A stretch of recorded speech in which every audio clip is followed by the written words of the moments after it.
حلیہ ان کا بہت مطلب مومنوں والا حلیہ ہوگا نا. ایسے لگے گا جیسے مطلب آپ کو بتا رہی ہوں حضور کی محفل میں تو مومن ہی ہے نا, داڑیاں پوری ہیں, سر گنجے ہیں, سر گنجے ہیں, مطلب داڑیاں پوری ہیں, ٹینڈی آفتہ ٹنڈے ہوئی ہیں, داڑیاں پوری ہیں اور پوری شریعت کے پابند ہیں لوگ, مطلب لیک لگ رہے حلیہ مومنوں والا ہے, مومنوں والوں. کوئی ایسی چیز اس میں آپ کہہ ہی نہیں سکتے. لیکن وہ لوگ نا نبی کی محفل میں بیٹھ کے کہہ رہے ہیں. اب یہ حدیث ہے مشکوٰۃ شریف کی, میں اپنے سے تو کوئی بات نہیں نہ کر رہی.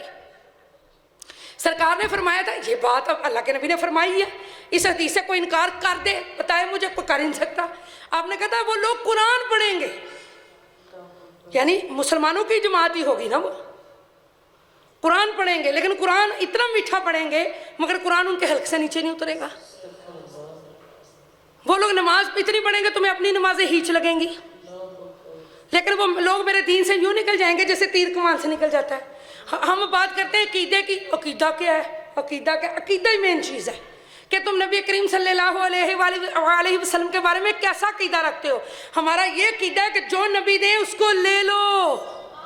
ہمارا یہ عقیدہ ہے کہ جو اللہ کے نبی کہیں وہ کر لو.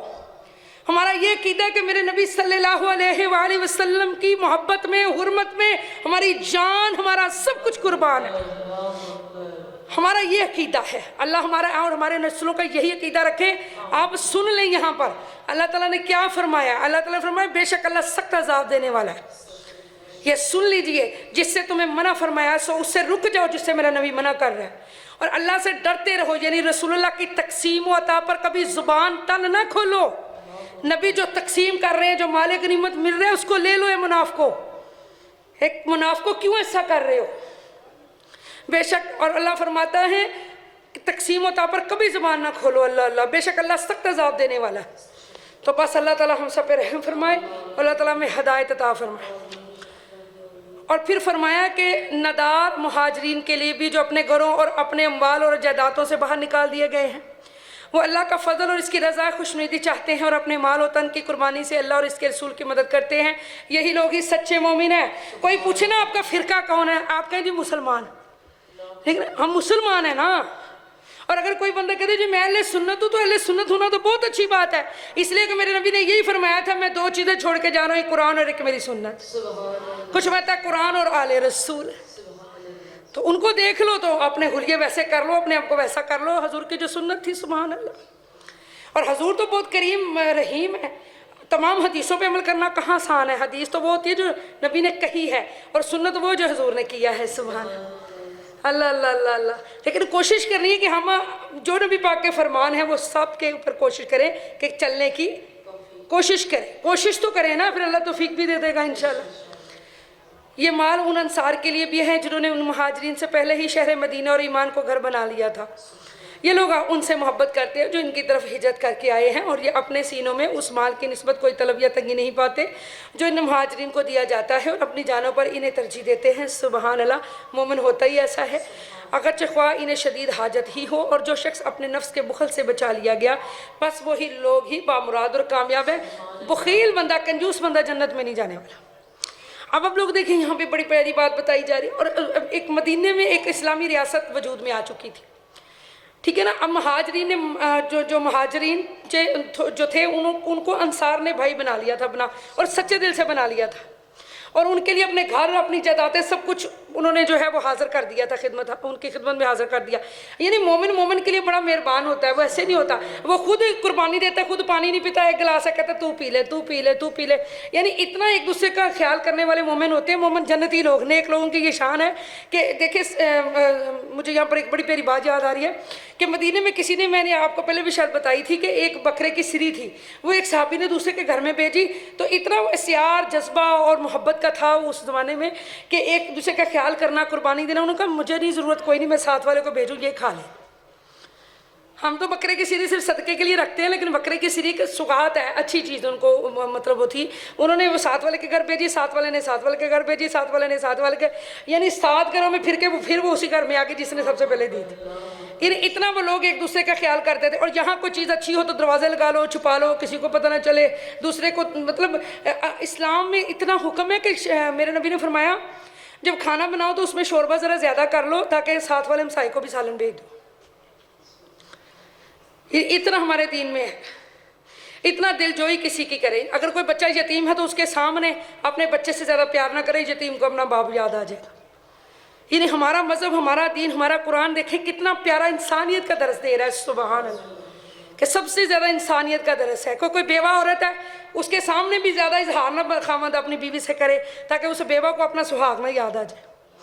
یعنی کسی انسان کی غریبی کا دیکھیں، ایک بندہ غریب ہے، وہ نہیں اتنے مہنگے کپڑے افورڈ کر سکتا یا نہیں مہنگی چیزیں افورڈ کر سکتا، آپ اس کے سامنے کہ وہاں سے آیا ہے، وہاں سے لیا ہے، یہ اس کو احساس کمتری، اس کو کیا احساس دلا رہی ہے؟ یہ چھوٹی چھوٹی چیزیں اسلام اس سے منع کر رہا ہے. اللہ اللہ اللہ، اللہ فرما رہا ہے سبحان اللہ.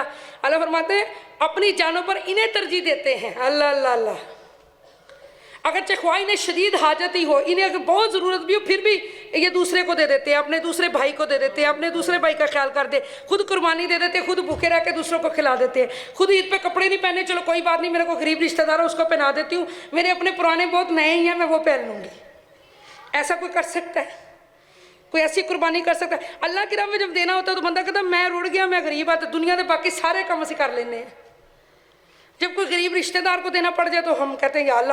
اور جس نے کسی غریب کو عید کا سوٹ لے کے دیا، یا غریب بیوہ کو، یتیم کو عید کا کپڑا پہنایا، یا ویسے کوئی سوٹ لے کے دیا، اللہ جنت میں اسے ریشمی لباس پہنائے گا. اللہ اسے جنت کا لباس پہنائے گا جو اپنے بہن کو یا کسی غریب کو کپڑے پہنائے گا، جو اپنے بہن بھائی کی مدد کرے گا.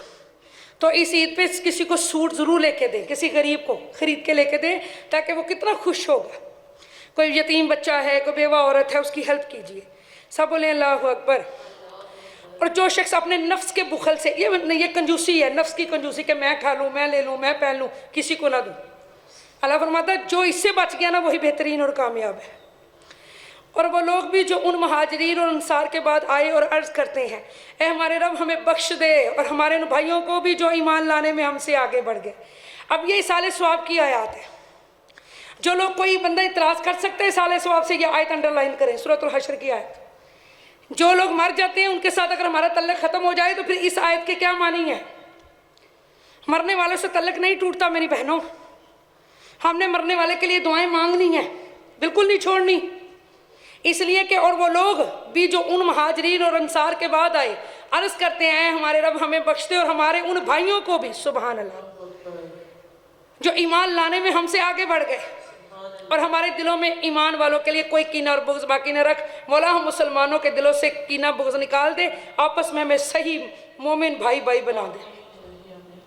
چونکہ ہمارا مقصد ایک، ہمارا کلمہ ایک، ہمارا کتاب ایک، ہمارا نبی ایک، ہمارا مقصد ہے جنت میں جانا.